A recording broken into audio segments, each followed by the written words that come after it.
Hi friends, நம்ம as fashion ஸ்கூலில் இன்றைக்கி பார்த்தீங்கன்னா சைடில் பிக் பார்க்குறீங்கள, இந்த டிசைன் தான் மார்க் பண்ணி காமிக்க போகிறேன். ஓகேங்களா?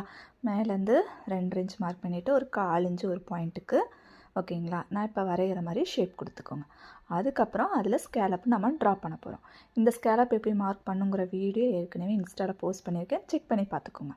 இப்போ 1/4 இன்ச்சு ஒரு பாயிண்ட்டுக்கு கீழே மார்க் பண்ணிவிட்டு இந்த மார்க் பண்ண லைன்லேருந்து தான் நான் ஸ்கேலப்போட டிசைன் வரைய போகிறேன். ஓகேங்களா? நெக்கோட இறக்கம் உங்களோட விருப்பத்துக்கு ஏற்ற மாதிரி வச்சுக்கலாம். ஓகேங்களா? நான் இதில் 8 இன்ச் வச்சுருக்கேன்.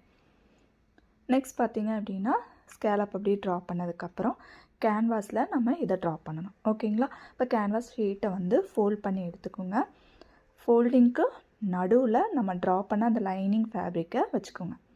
மடித்ததுக்கப்புறம் பார்த்தீங்க அப்படின்னா அந்த கேன்வாஸ் மேலேயே நம்ம ட்ரா பண்ணிக்கணும். ஓகேங்களா?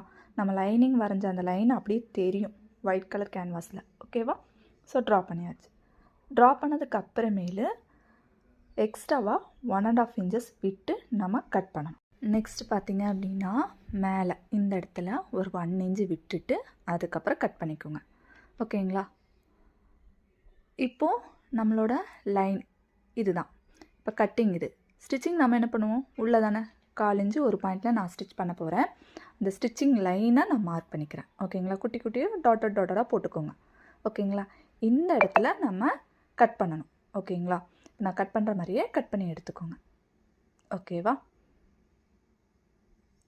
நெக்ஸ்ட்டு பார்த்தீங்க அப்படின்னா அந்த ஃபோல்டிங் சைடில் இருக்கிற அந்த ஸ்கேலப்போட இதை பொறுமையாக டர்ன் பண்ணி பொறுமையாக கட் பண்ணி எடுக்கணும். ஓகேங்களா? நான் குட்டி குட்டியாக டாட் போட்டேன்ல, அந்த லைன் தான் நான் கட் பண்ணிகிட்ருக்கேன். ஓகேங்களா? அதே மாதிரி ஃபுல்லாக லென்த்துக்கும் கட் பண்ணக்கூடாது. இந்த லைன் 1 இன்ச்சு விட்டு மார்க் பண்ணுறோம்னு இந்த லைனையும் கட் பண்ணி எடுத்துக்கோங்க. இந்த மாதிரி கட் பண்ணும்போது கழுத்து அகண்டு போகாது. கேன்வாஸ் ஷீட்டில் அப்படியே இருக்கிறதுனால நமக்கு ப்ராடாக நெக்கு மாறுறது இல்லை ஷோல்டர் ஃபால் ஆகுறது இந்த மிஸ்டேக் வரத்துக்கு கம்மியாக இருக்கும். ஓகேங்களா? இப்போ நம்ம ஸ்கேலப் பர்ஃபெக்டாக திரும்பி கொடுக்கறதுக்கு இந்த மாதிரி 1/4 இன்ச்சு நம்ம ஒரு பாயிண்ட் உள்ள தள்ளி தானே வெட்டியிருக்கோம்.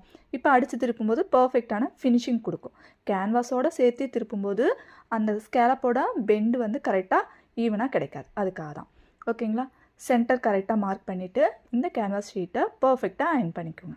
நெக்ஸ்ட் வீடியோவில் ஸ்டிச்சிங் பார்த்துடலாம். ஓகேங்களா?